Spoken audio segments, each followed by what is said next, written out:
থাকে মেয়েটি। নাম তার সুরমা, যদিও কেউ তাকে নাম ধরে ডাকেন না অনেক দিন হলো।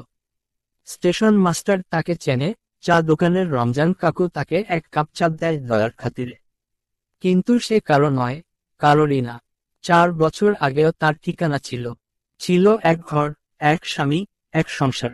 কচি হাতে সাজানো স্বপ্নের মতো এক জীবন।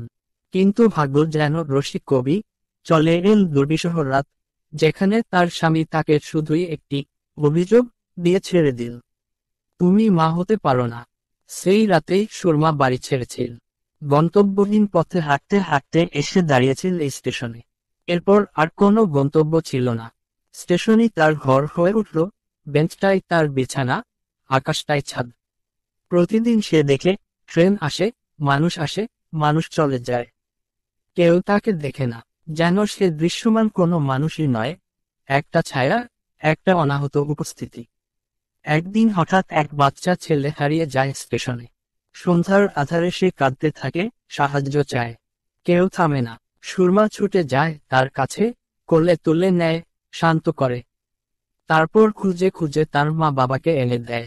ভিড়ের মধ্যে কেউ একজন বলে ওঠে, এই মেয়েটা না থাকলে ছেলেটা হারিয়ে যেত। প্রথমবারের মতো কেউ তাকে দেখে।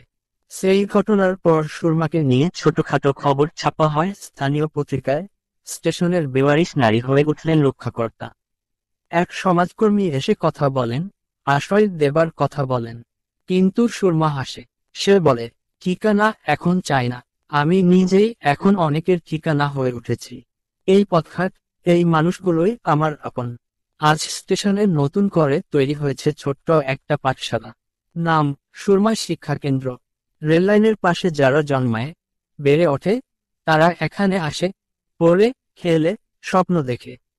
সুরমার আজও কোনো ঠিকানা নেই কাগজে কলমে।